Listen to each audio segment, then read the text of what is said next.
안녕하십니까. 2024년 8월 11일 최봉우의 팩트 시작하겠습니다.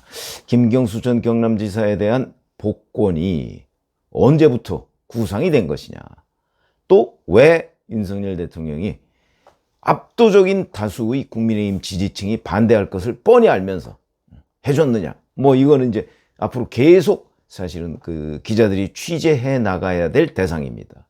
그 중간중간에 이런저런 얘기가 나오면 뭐 그걸 가지고 또 이제 분석을 할 수가 있겠죠. 근데 어제는 또 대통령실의 핵심 관계자라는 사람이 이렇게 얘기를 했습니다. 이건 이제 한동훈 국민의힘 대표의 그 반대 의견이 언론에 보도된 뒤에입니다. 2022년 12월에 김경수 전 지사가 국민통합을 이유로 사면을 받을 당시에 이미 잠정적으로 결정됐던 사안이다.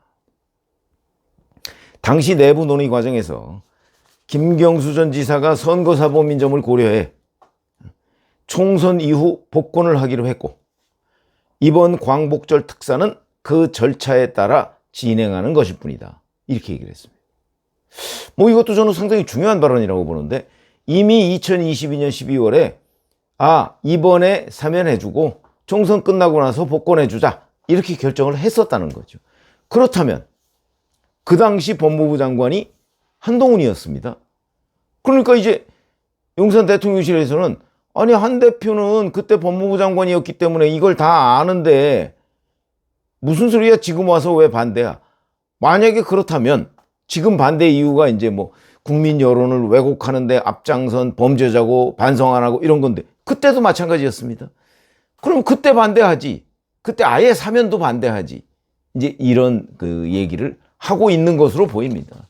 이 얘기는 어쨌든 간에 이제 13일, 이번 주죠. 이번 주 화요일 국무회의에서 결정이 될 거고요.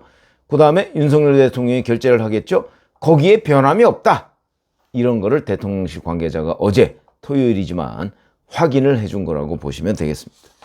자, 그런데 김경수 복권에 대해서 이재명 후보는 어떤 입장인가, 이게 좀 궁금하죠. 근데 어제 또 이재명 후보가 어제 경기 지역 합동연설회가 있었거든요. 투표가 있었죠. 이렇게 얘기했습니다. 직간접적으로 여러 루트를 통해 제가 복권을 요청한 바 있다, 이렇게 얘기해요. 자기가 복권 요청한 적이 있다고 얘기해요. 그거 이제 기자들이 아니, 그럼 4월 19일 영수회담이 있었는데 그때 이 복권 문제가 의제로 다뤄진 거 아니냐, 이렇게 질문을 당연히 했을 거 아니겠습니까? 그랬더니 영수회담 때는 아니다, 밝히기가 조금 부적절하다, 이러면서 마치 영수회담 때의 루트가 아닌 제3의 루트가 있는 것처럼 주장을 했습니다. 이재명 후보 본인이 주장한 겁니다. 글쎄, 뭐 있을 수 있겠죠. 근데 최근 양쪽의 그 첨예한 의견 대립, 뭐 이런 걸 봤을 때는 그럴 것 같지는 않는데, 이재명 후보는 이렇게 얘기를 했습니다. 그리고 근데 이 얘기가 또 처음 나온 얘기는 아닙니다. 이미 영수회담 그 즈음에 여권이 김경수와 정경심 교수의 복권에 대한 의사를 타진했었고, 이재명 후보가 경쟁자는 많을수록 좋다, 이렇게 답변을 했다, 뭐 이런 얘기가 보도된 적이 있습니다. 이 얘기는 김경수 복권 해도 좋다, 이 얘기잖아요. 그래서 이것도 그러면 이게 진심이냐, 이재명의 진심이. 근데 어제 경기 지역 합동연설회 때 이제 김두관 후보가 뭐 김동연 경기지사, 뭐 김경수 이런 부분에 관해서 이렇게 얘기했습니다. 이재명 후보를 포함해서 우리 당의 김경수 전 경남지사 등 많은 대선 후보들이 있다, 이렇게 얘기를 하니까 사실은 이게 웬만한 합동연설회 같으면 박수가 나와야 됩니다. 그래, 우리 당의 대선 후보 많아, 김두관 후보가 그러고 있는 거 아닙니까? 근데 거기에 대해서 고성과 야유가 쏟아지고 객석에서 내려와 뭐 소리 지르고 뭐 막 이런 막, 그래서 약간 아수라장이 됐다고 합니다. 자, 이걸 보면 개딸들, 이른바 이재명 그 후보에 대한 지지층은 이재명 후보가 겉으로 얘기하는 것과는 전혀 다른 생각을 가지고 있다. 김경수 전 경남지사에 대해서. 그건 무슨 얘기냐? 김경수 전 경남지사가 복권이 돼서 이재명 후보의 경쟁자가 되면 안 된다. 이걸 지금 얘기하고 있는 거 아닙니까? 그러면 이재명 후보의 강성 지지층은 자기들이 그냥 워낙 그 이재명에 대한 충성심이 강한 나머지 아무도 허용하지 않겠다. 이런 뜻인가? 아니면 이 사람들이 다 결국 제명인의 마을, 그 이재명 후보가 그 이장으로 있다는 제명인의 마을 멤버일 가능성이 대단히 많은데 거기서 그동안의 오간 얘기들을 쭉 종합해서 자기들이 뭔가 집단지성으로서 판단한 것이 아닌가. 그러면 김경수 전 경남지사의 복권에 대한 이재명 후보의 진심은 어디에 있느냐. 정말 경쟁자가 많을수록 좋아서 김경수 전 지사의 복권을 찬성한다는 입장이냐 아니면 다른 입장이냐 궁금해지는 대목이죠. 우선 뭐 간단하게 어제 경기도 경선에서는 김두관 후보가 5.48%를 얻었고요. 이재명 후보가 93.27%를 얻어서 누적, 지금까지 누적 89% 이재명이 89%. 그러니까 이제 90%가 넘느냐 안 넘느냐. 지금 남은 거는 대전 세종하고 서울만 남았습니다. 그러니까 오늘 아마 대전 세종 할 거고요. 이제 18일 당일에 서울을 할 겁니다. 뭐 여기서도 90%좀 넘을 거라고 봅니다. 그러면 이제 누적 90% 되지 않을까요? 전 그렇게 보는데 하여튼 뭐 그 어제까지 89%. 최고위원은 어제 김민석이 1위 그리고 김병주 의원이 2위를 했습니다. 정봉주 후보는 3위. 정봉주 후보가 뭐 사석에서 이재명 대표 본인이 가만두지 않을 거야. 최고위원제는 합의제인데 응? 열받아 있다는 걸 박원석 전 정의당 의원이 뭐 방송에 나와서 얘기를 하는 바람에 좀 구설이 있었었죠. 뭐 그럼에도 불구하고 3위 경기도에서 이재명의 정치적 텃밭이라는 경기도에서 3위를 기록했습니다. 그렇게 해서 누적으로는 여전히 김민석 1위, 정봉주 2위 유지가 되고 있습니다. 뭐 제가 보기에는 이제 대전, 세종과 서울 글쎄 뭐 여전히 이 순위가 그냥 유지되지 않을까 이렇게 예상이 되고요. 자, 그러면 이제 김경수 복권에 대한 이재명의 진심이 뭐냐? 이재명 그 당시에는 대표죠. 영수회담 그 논의를 할 때 이재명 후보가 용산에서 타진했을 때 이재명 후보가 경쟁자는 많을수록 좋다라고 얘기하니까 용산에서 깜짝 놀랐다.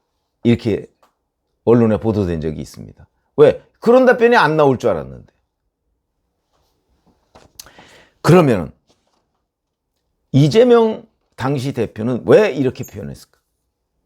저는 이게 이재명이라는 정치인의 정무적 감각이라고 생각을 합니다. 무슨 얘기냐면 용산에서 이 문제를 자기한테까지 물어왔을 때 아무런 신뢰관계가 없는 그리고 이재명의 답이라는 거는 뻔한데 물어왔다. 그러면 우선 용산의 진정성을 의심하는 거죠. 이재명 대표가. 그러니까 용산이 예상하고 있는 답을 거꾸로 간 겁니다. 저는 그렇게 판단합니다. 여기서부터는 이제 팩트가 아니고 분석의 영역인데 거꾸로 간 겁니다. 그러니까 용산은 내가 반대할 줄 알았겠지? 그러면은 나중에 그걸 기록으로 남겨서 나중에 써먹으려고 하겠지? 그러면 이거는 내가 속마음을 여기서 드러내면 안 돼. 그런 정치적 판단을 했다고 저는 봅니다. 그러니까 어찌 보면 용산에서 사실은 이런 거를 이재명한테 물을 게 아니죠. 그 뭐 답변은 뻔한 건데 뻔한데 이재명은 그걸 알고 거꾸로 답변을 했다는 거죠. 저는 그렇게 판단을 합니다. 그런 점에서 본다면 결국 경쟁자가 많을수록 아마 앞으로도 기자들이 김경수 복권에 대해서 이재명 후보한테 물어보면 똑같이 얘기할 겁니다. 경쟁자 많을수록 좋죠. 김경수 전 경남지사 복권 환영합니다. 뭐 국민 대통합 그리고 우리 당이 많은 그 대선 주자들 대선 주자가 될지 모르지만 대선 주자들을 보유하고 있다는 사실 자체가 뭐 민주당으로서는 크나큰 행운이다. 뭐 아니 이런 하여튼 투로 계속 기자들한테 얘기할 겁니다. 그러나 그게 정말 이재명의 진심이냐? 아니죠, 당연히. 당연히 아니죠. 아마 본인이 할 수 있는 한 이제 8월 18일에 다음 주에 대표가 되는데 본인이 할 수 있는 한 김경수의 이 당내 입지 이거를 굉장히 옥죄일 겁니다.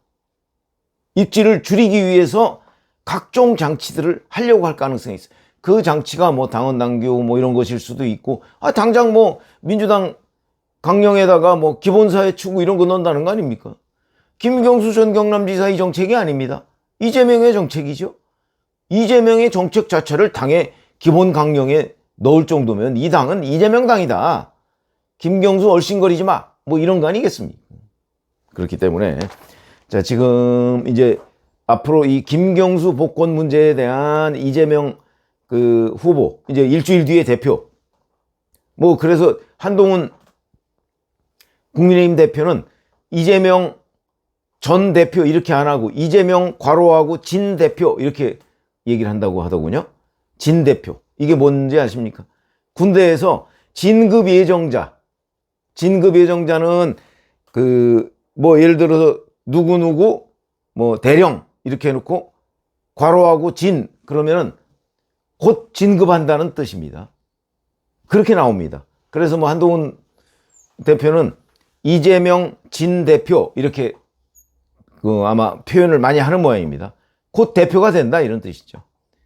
뭐 약간은 뭐 조롱조죠. 뭐 하여튼 그 이재명 그 진 대표 다음 주에 대표가 될 그 이재명의 입장에서는 어떤 식으로든 김경수 전 지사가 이 당에서 이렇게 자기 활로를 모색하기 어려운 국면을 만들려고 할 겁니다. 앞으로 그런 장면들이 나올 겁니다. 거기에 이재명의 진심이 있다. 이렇게 보셔야 되는 거고요. 그러면 결국은 이제 앞으로 이재명과 김경수의 싸움이 당분간은 뭐 이재명의 압도적 우위죠. 그러나 10월, 11월에 사법 리스크 그 두 개 우의증교사 선거법 위반 허위사실 유포 이 두 개에 대한 유죄 선고가 나왔을 때는 그때부터 조금씩 역전되기 시작할 것이다. 뭐 일부 유튜버들은 뭐 이재명의 뭐 법정 구속 가능성 뭐 40% 이렇게 얘기하는데 0%입니다. 0%. 그걸 정확하게 아셔야 되고요. 그건 뭐 나중에 다 확인이 될 겁니다. 우선 유죄가 나올 가능성은 뭐 저는 거의 80%라고 보는데 유죄가 나올 가능성은 100%지만 예를 들어서 선거법 허위사실 유포가 100만 원 이상이 나올 가능성 한 80% 된다고 봐야죠. 의증교사는 뭐 100%. 그건 뭐 징역형이 나올 겁니다. 징역형의 집행유예가 나올 가능성이 많고 선거법 위반은 적어도 80%는 100만 원 이상이 나올 가능성이 높다. 아주 이례적인 것 아니면. 그런데 뭐 법정 구속? 그건 0%다. 나중에 한번 확인해 보시죠. 그래서 자 김경수 복권에 대한 이재명의 진심이 어디 있느냐는 부분을 팩트와 저의 관측을 나눠서 말씀을 드렸습니다. 고맙습니다.